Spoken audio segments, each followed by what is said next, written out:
Hello and welcome everybody. Today we are going to see the topic child rights where the different dimensions are there. जहाँ अलग अलग dimensions हैं.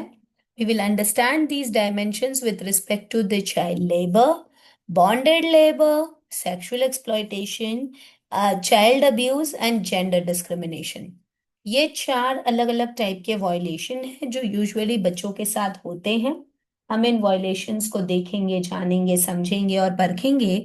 और इसके साथ साथ में इन चीजों से बचने के लिए क्या राइट्स की बॉडीज बनाई गई है और क्या राइट्स है ताकि इन चीजों से बच्चे जो हैं वो बच सकें.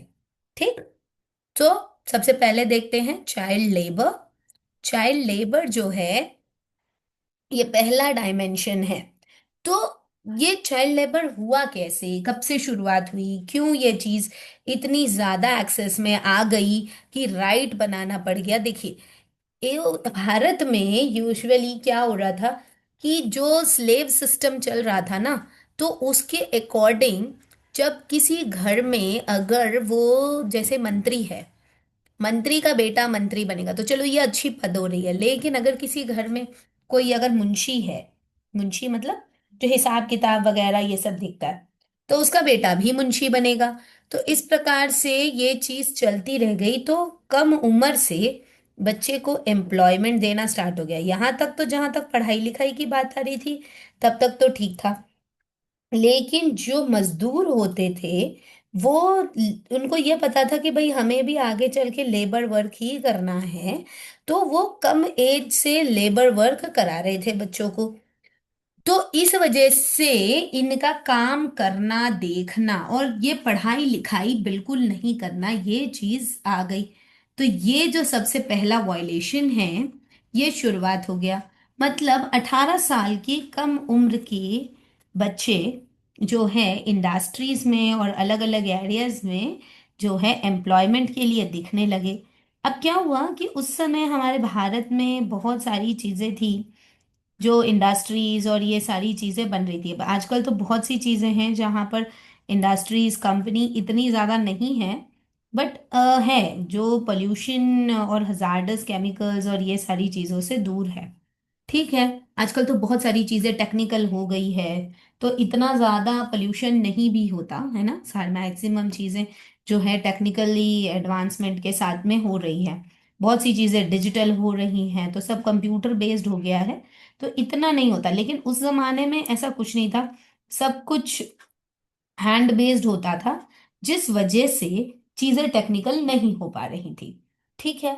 तो इसीलिए ये बहुत ज्यादा जरूरी था कि उसमें मैक्सिमम लोग जो है वो काम करें, है ना. आजकल अब अगर आप देखेंगे तो अब लेबर कम हो रही है ना. मतलब लोगों की जरूरत जो है वो कम हो रही है, क्योंकि मैक्सिमम काम जो है वो कंप्यूटर या एआई वगैरह की अगर हम बात करें तो वो कर दे रहा है ना. तो अब इतनी नहीं हो रही. लेकिन उस समय पे जो है लेबर की जरूरत भी ज्यादा पड़ती थी.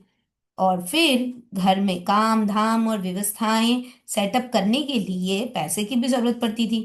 तो लोग जो है बच्चों को ही काम पे लगाते. अब बच्चे जो बेचारे भोले भाले हैं उनको कम पैसा देकर काम करवा लेते थे. और लेबर ग्रुप के लिए भाई उतना भी मिल रहा है तो इसके लिए बहुत है, धीरे धीरे सीख जाएगा. और वो उस पैसे को अपने पास ही रख लेते थे. भाई घर में ही आ रहा है, घी मिला तो खिचड़ी में types.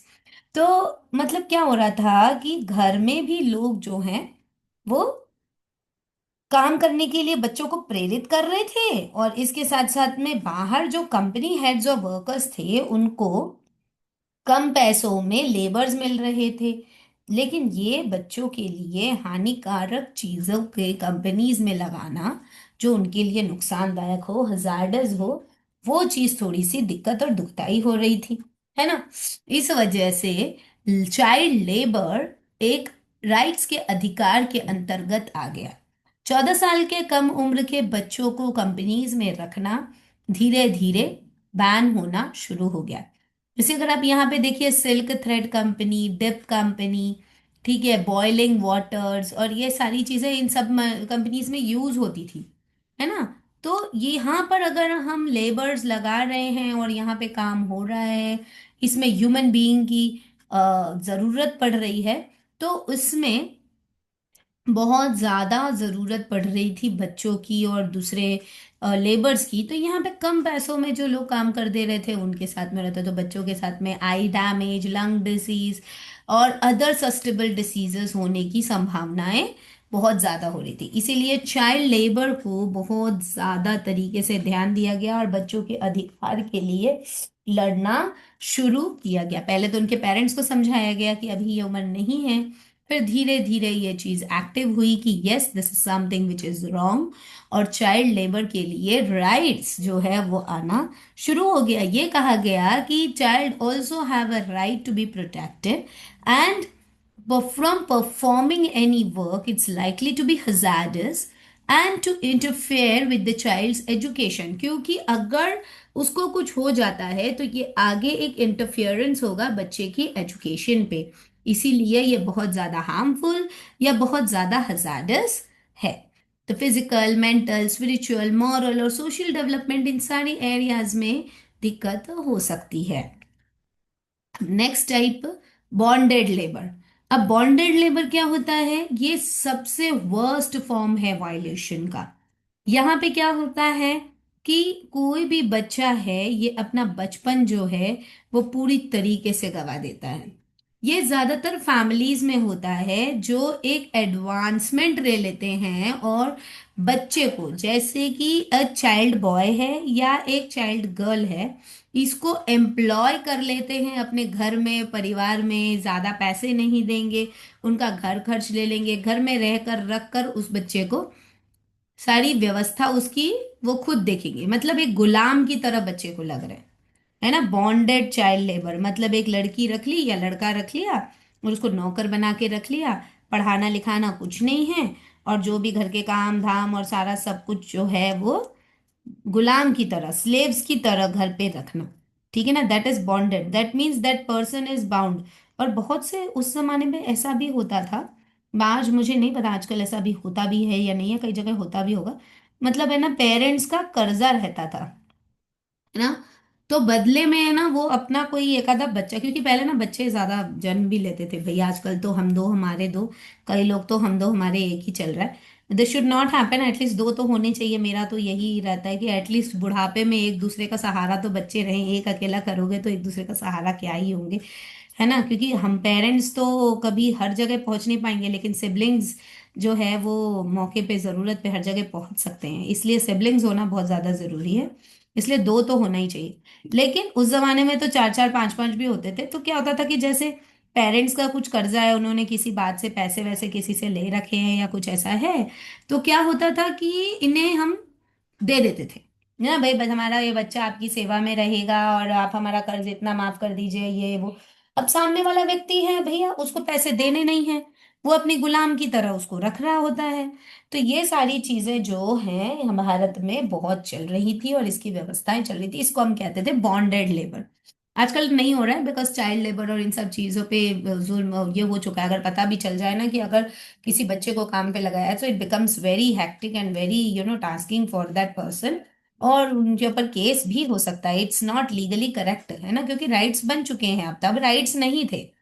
Next, sexual exploitation. Yes this is not to be told but yes, ये चीजें हो रही, ये तो अभी तक चल रहा है भाई। ये तो इसके लिए किसी व्यक्ति को या किसी बाहरी व्यक्ति को लाने की जरूरत है, घर घर में ही ये चीज चल रही है, और मुझे नहीं लगता ये चीज कभी बंद ही होगी।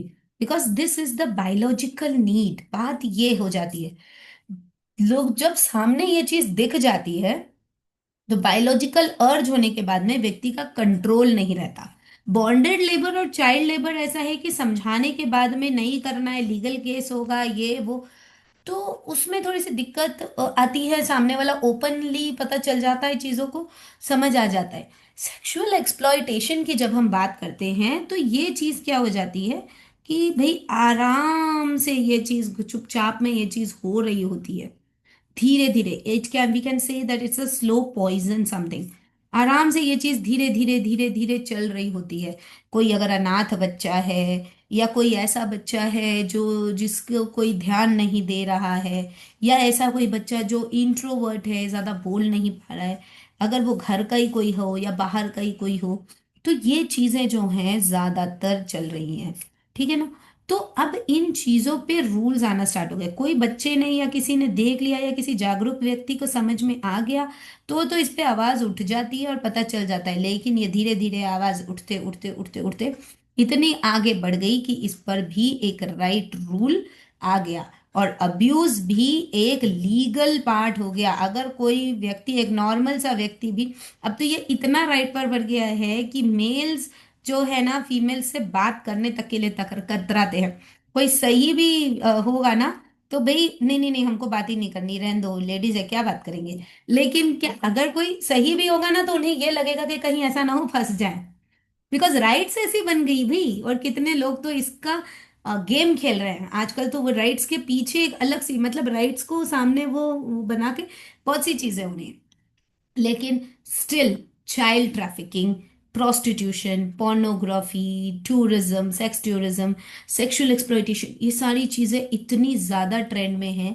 और जब ये क्या है, बायोलॉजिकल अर्ज के कारण जब ये चीज किसी के अंदर एंटर हो जाती है तो क्या हो जाता है, इसमें अर्निंग की जो व्यवस्था हो जाती है ना, पैसा इतना मिल रहा है इतना मिल रहा है, तो बच्चों के मन में भी ना एक ऐसा आ जाता है कि ये चीज से हमें पैसा मिल रहा है और हम इस चीज से अर्न कर रहे हैं। उनके दिमाग में ये चीज नहीं आती कि this is something which is wrong.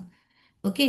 तो ये worst form of child labour आप इसको कह सकते हैं, this is the worst form, इतना गंदा फॉर्म है कि ये आप ना जो है किसी के बारे में अगर ये चीज बताएं या बोले, so this is not proper, this is not in a way to present in a systematic form. What happened? Go. या सो अब ये हो गया। अब नेक्स्ट जो है, अब इसमें एक ये चीज हो जाती है कि जब इंटर कोर्स में इन्वॉल्व हो जाते हैं पैसों के लिए, ठीक है ना, तो इसमें क्या होता है कि पोर्नोग्राफी जो है ये बहुत ज्यादा ट्रेंड में चल रही है। पोर्नोग्राफी बच्चों के साथ में इन्वॉल्व करके जब टीन एज तक बच्चा पहुंच जा रहा है और उस समय अगर किसी बच्चे को बेच दिया गया, तो ये जो है एडल्ट्स के साथ में with the exchange of money, this is the prostitution part, है ना। अब इसमें पोर्नोग्राफी आ जाती है तो ये चीज जो है बड़ी दुखदाई हो जाती है बच्चे के लिए भी और उसके जीवन के लिए भी। ठीक। नेक्स्ट जो वायलेशन है वो है जेंडर डिस्क्रिमिनेशन। जेंडर डिस्क्रिमिनेशन में क्या होता है, लड़का और लड़की में भेद करके इनको सोसाइटी में देखना, ठीक है ना, जो अलग अलग प्रिजुडाइजेस हैं, ऑर्थोडॉक्स थिंकिंग है, बचपन से ही गर्ल्स की थिंक के लिए अलग चीज, बॉयज के लिए अलग चीज, तो ये है gender discrimination. Social opportunities, health care, और बीच में तो गर्ल चाइल्ड को सर्वाइवल तक का राइट नहीं मिल रहा था। जब हमने फीमेल इन्फेंटिसाइड और इन सब चीजों की बात करी, उसमें समझा था कि राइट टू सर्वाइवल तक जेंडर डिस्क्रिमिनेशन के अकॉर्डिंग हो रहा था। भाई लड़का हो रहा है तो सब जगह धूमधाम हो रही है, लड़की का जन्म हुआ पता ही नहीं चला, और फिर कुछ दिन में तो सोसाइटी को ऐसे ही पता चल जाता था कि प्रेग्नेंट मदर थी कुछ दिन पहले, और फिर कुछ दिन तक, कुछ दिन बाद में वो तुरंत उसके घर से कुछ खबर नहीं आई, 9वां महीना हो गया तो लोगों को समझ में आ जाता था कि भाई लड़की हुई होगी और उसको दूध पिला दिया होगा, है ना। दूध पिला देना मतलब गरम गरम दूध के अंदर बच्चे को डाल दिया जाता था। सो ये सारी चीजें, बहुत सी चीजें ऐसी हो जाती थी। तो ये मतलब एक सर्वाइवल का राइट भी छीन रहे हैं और इसके साथ साथ में मिस ट्रीटमेंट कर रहे हैं। तो ये सब जेंडर डिस्क्रिमिनेशन के अंतर्गत आता है। तो इसके लिए क्या क्या राइट बनी, सबसे पहले देखिए, यूएन राइट कन्वेंशन। यूएन ने, जैसे कि जब यूएन की, आपको याद होगा हमने बताया था 1992 में यूएन की सीआरसी जो है वो बनी थी, चाइल्ड राइट कन्वेंशन। तो जब ये सीआरसी बनी थी तब उस दौरान वुमेन के लिए और बच्चों के लिए एमडब्ल्यूसीडी की संस्थापना भारत में हुई थी, ये भी हम ऑलरेडी देख चुके हैं। तो उसमें जो है पहला प्रोटोकॉल जो है ये बनाया गया कि बच्चों की राइट्स और सर्वाइवल इस पर सबसे ज्यादा देखा जाए। नेक्स्ट, कॉन्स्टिट्यूशनल प्रोविजंस इस तरीके से बनते चले गए जहां पर किसी भी व्यक्ति का जन्म, किसी भी व्यक्ति का धर्म, किसी भी व्यक्ति की जाति या किसी भी बच्चे का लिंग यानी जेंडर, इन चीजों पर ये अप्लाई हो, रूल्स अप्लाई हो, किसी का भी भेद ना हो। ठीक है, ये चीज होना चाहिए। फिर इसके बाद जो नेक्स्ट राइट बनी, अलग अलग आर्टिकल्स के अंतर्गत हैं, तो आपको इतना डिटेल में लिखने की जरूरत नहीं है, बस आप थोड़े थोड़े पॉइंट्स लिख देंगे तो उससे भी हो जाएगा।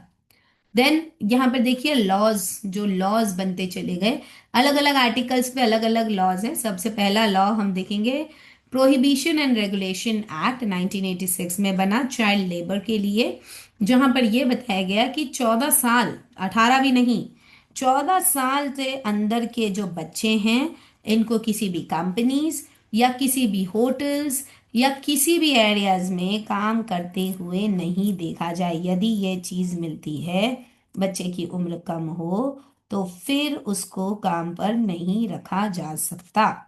ठीक, तो ये चीजें आई।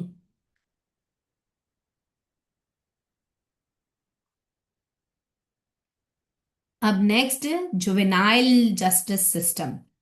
कम उम्र के बच्चे अगर अनाथ, स्ट्रीट चेयर चाइल्ड अगर हो रहा है, या कुछ भी चीज ऐसा हो रहा है कि उसको क्राइम करना पड़ रहा है अपनी जीविका चलाने के लिए, या कुछ भी काम कर लो, जैसे कि मैंने आपको हमारे पिछले लेक्चर्स में ही बोला था, अगर आप पुरानी मूवीज देख लो ना, तो उसमें यही चीज आपको देखने में मिलती होगी कि अरे जेल में ही चले जाएंगे तो कम से कम 2 वक्त की रोटी तो मिलेगी, है ना। बहुत सी मूवीज ऐसी आप लोगों को देखने मिलेगी। सो व्हाट डज इट से, ये क्या कहता है, ये कहता है कि आप ये जो बच्चा है, ये क्राइम कर रहा है अपने जीवन के लिए, तो ये बच्चे को रिफ्रेम किया जा सकता है। That type of child can be reframed, और इसके लिए जुवेनाइल यानी बच्चों के लिए जस्टिस कोड बनाया गया 2000 में। और यहाँ पे मेट्रोपॉलिटन मजिस्ट्रेट, जुडिशियल मजिस्ट्रेट पहली क्लास के, और सोशल वर्कर्स, इन लोगों के लिए काम किया गया। यहाँ पर रूल बनाया गया और व्यवस्थाओं की सेटअप और ऑर्गेनाइजेशन भी किया गया। ठीक है।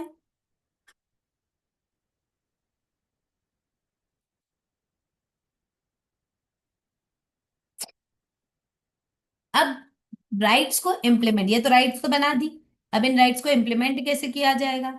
तो सबसे पहला इम्प्लीमेंटेशन बॉडी जो रही, वो रही आईसीडीएस, जो अभी तक चल रही है, इंटीग्रेटेड चाइल्ड डेवलपमेंट सर्विसेज। ये जो सीडीएस आईसीडीएस है, इसने जो चाइल्ड डेवलपमेंट के लिए किया है 1975 से, ये चीज एक्टिव है और इससे इसी की तरह से काम या कार्यरत हो रही है। ठीक। अब इसमें नेक्स्ट आ गया कैरेक्टर फॉर द चिल्ड्रन। अब यहाँ पे क्या हो रहा है कि जो पॉलिसी है, character policy, that means that the child is good and the child is belonging to a good family, मतलब प्रॉपर कैरेक्टर सर्टिफिकेट जो है बच्चे को मिलता चला गया कि ये बच्चा अच्छा है, सही है, बस ये थोड़ा सा राह भटक गया है। तो अगर ऐसा कुछ हो जाता है, तब उस बच्चे को रिफॉर्मेटरी होम्स या रिहैबिलिटेशन सेंटर, यहाँ पे डालकर उसकी व्यवस्था और सारी चीजें देखी जाती है, ताकि वो अच्छे से और अच्छी तरीके से सेट और ऑर्गेनाइज हो सके। नेक्स्ट आ जाता है कि वुमेन एंड चाइल्ड डेवलपमेंट के लिए नेशनल प्लान ऑफ एक्शन, इसकी संस्थापना की गई 2005 में। और इसके साथ साथ में 2002 में जो है अलग अलग माइनर के लिए यानी बच्चों के लिए अलग अलग मिनिस्ट्रीज की, डिपार्टमेंट की व्यवस्था की गई 2001 से 2010 के अंतर्गत। इसमें मैक्सिमम बच्चों की एनरोलमेंट कराई गई, जो ड्रॉप आउट्स थे, जिन्हें प्राइमरी एजुकेशन नहीं मिल रहा था, और इनकी अगर इम्यूनिटीज अगर सही नहीं है, तो उसके लिए उनको न्यूट्रिटिव व्यवस्था भी की गई। एनजीओज ने भी बहुत इंपॉर्टेंट रोल प्ले किया था इनको सेट करने के लिए। अलग अलग गवर्नमेंट एजेंसीज और सेंट्रल स्कीम्स जो है, इनमें एनजीओज ने बहुत ही इंपॉर्टेंट रोल प्ले किया और इन राइट्स पे काम किया, मतलब इन चीजों को स्प्रेड करने में, लोगों को जानकारी देने में। राइट्स तभी इम्प्लीमेंट होती है जब लोगों को इसकी जानकारी हो कि भाई हाँ, हमें अधिकार है। और ये एनजीओज जो हैं वर्क करने लगे, भीड़ बढ़ने लगी, समाज में व्यवस्था बनने लगी, और आज हमारे भारत देश में चाइल्ड लेबर नाम की चीज तो बिल्कुल नहीं है। Yes, gender exploitation and sexual exploitation तो आज भी है, ये जल्दी खत्म नहीं होगा, बिकॉज फ्रैंकली स्पीकिंग, क्योंकि ये एक बायोलॉजिकल अर्ज है, बायोलॉजिकल नीड है, इस वजह से ये चीज जो है आराम से बहुत समय से चलती आ रही है और ये चलती जाएगी। बट यस, बॉन्डेड लेबर और चाइल्ड लेबर पर रोक पूरी तरीके से लग चुकी है। अब 18 साल से कम उम्र के बच्चों का विवाह नहीं होता और उन्हें गुलाम भी नहीं बनाया जाता और उनसे इस तरीके से काम नहीं कराया जाता कि वो उसको उसके बदले में पैसे दिए जाएं। ठीक है। तो ये चीजें रही हैं और ऐसे इसकी राइट्स करी गई हैं। तो यहाँ पे हमारा ये चैप्टर कंप्लीट होता है। हमारा नेक्स्ट चैप्टर होगा सोशल लेजिस्लेशंस की क्या क्या कोड बने हैं और क्या क्या लॉज पर क्या क्या चीजें आई हैं। This will be seeing tomorrow, and tomorrow there will be class. और 27 से एनईपी का वेबिनार है। नहीं, आपका नहीं है, सितंबर बैच का। ठीक है, चलिए, तो आपका तो कुछ नहीं, आपकी रेगुलर क्लास लगेगी। ठीक। चलिए, okay, so we have ended the session here, I am stopping the record.